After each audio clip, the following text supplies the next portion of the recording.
Now, Pittsburgh's best sports show is about to begin. Call us or tweet us. We got things to talk about on the Ireland Contracting Nightly Sports Call. All right, thanks a lot, Ken, and thank you for tuning in to the Ireland Contracting Nightly Sports Call. I'm Rich Walsh. I'll be joined by Paul Zeise in just moments. Give us a call tonight, 412-575-2600 on the Borders and Borders hotline. The Bucks are back. Raise it. They won again. The Pirates are pretty good at home, and they're pretty good against the Cardinals this year, 4-0 against the Cardinals. And Joe Musgrove made his debut, Paul, and he was pretty good out there today. 7 innings, 7 strikeouts, only 67 pitches. It was a pretty good debut from Joe Musgrove. You know what it reminds me of? Nick Kingham. I was just gonna say. So that. I mean, you know, nobody's seen him really. I'm assuming none of the Cardinals have seen him. He was in the American League last year, right? And he gets his first hit too. So again, great start, but Kingham the next 2 starts obviously came back to earth. So thing about baseball, it's a long haul sport. People get all giddy about runs, and they lose their mind when they lose what they lose 5 out of 6 in the last. Yeah. It's a long haul sport. You just got to grind away. So it was a nice debut for Joe Musgrove. Obviously they hit again tonight. Corey Dickerson with a triple. I mean, there's a lot to like about this team right now. But now I would say this: we'll know by the All-Star break where this team really is. The question I have, though, and this is probably going to be the big topic tomorrow, Starling Marte is supposed to be activated off the DL. So what do you do? I think this team will get killed if they send Austin Meadows. I would not send Austin Meadows back. Polanco's struggling. He's batting 130 in the last 7 games. This is what I would do, and I'm not the general manager, but I would put Austin Meadows in right field and sit Polanco for a couple days, and then at that point, you got to figure out something you can do. Can you send Osuna back to the minors? Do you send Frazier back? I think that should. Well, you got to send somebody back tomorrow, right? Yeah, you have to send someone back tomorrow. Tomorrow. So, to me, Adam Frazier probably makes the most sense to send back, I would think. But I tell you, the way they operate, I could see them sending Austin Meadows back. And if they do that, they deserve to get destroyed. And what I mean by that is you don't send him back till he's, he cools off and it's pretty clear that the league has caught up, to him. Right now, the league hasn't really seen enough of him, and they don't know his flaws and his weaknesses. And he's obviously a good hitter right now.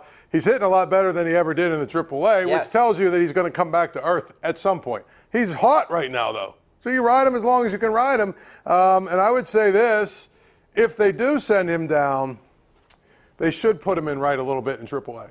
Give him some experience in right. Because that's where he would play if he came back. Yeah, what feeling do you have? What do you think that they'll do? I think it'll be Frazier.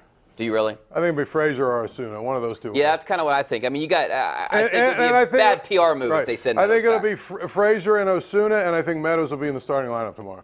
I think Polanco will be on the bench. And that would be the right thing to do. That's what I think is going to happen. Polanco was 0 for 4. Meadows again. He looks lost again. Here's the other thing about Polanco. Needs a break. I think you need. Plus he's horrible defensively. What, second worst right fielder in Major League Baseball? People keep asking, well, why don't they just trade Polanco? What would you get for him? He has a huge contract. He's got, what do they owe him, $33 million still or something? And then he has 2 option years, buyout years. That's $4 million. Yeah, it's $4 million more, so it's like $36 million really or something that you owe him. There's no way that you can trade him. You're not getting anything for him. Now, here's the thing. If you decide, well, we just want to do a salary dump, then you trade him for whatever anyone's willing to give you, which is probably not going to be much.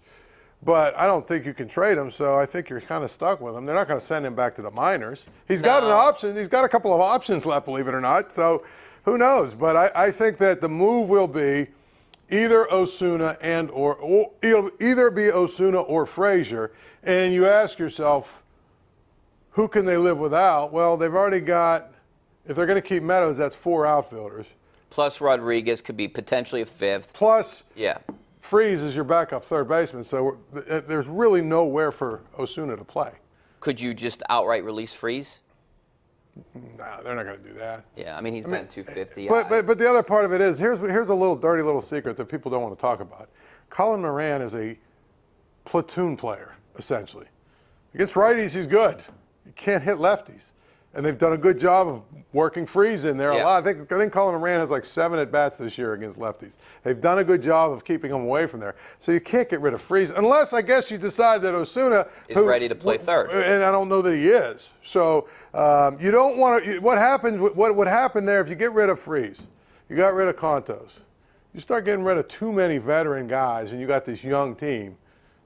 You need some leadership in that clubhouse, and I think that's why they like Freese, and Sean Rodriguez and Freese and a couple of those guys. But just to play devil's advocate on that, I think that's one of the reasons this team has been pretty good is because they lost guys like a McCutchen and a Garrett Cole, and then they feel like these younger guys can take over that. The younger guys have a lot of energy, enthusiasm, all that other stuff. They haven't gone through like a 9-game losing streak.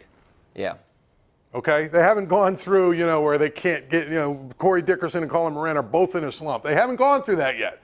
You need a couple of guys in the locker room who've been there and done that in order to kind of guide these young players. All right, we're taking your phone calls tonight, 412-575-2600. Give us a call on the Borders and Borders hotline back in 2 minutes to answer those phone calls.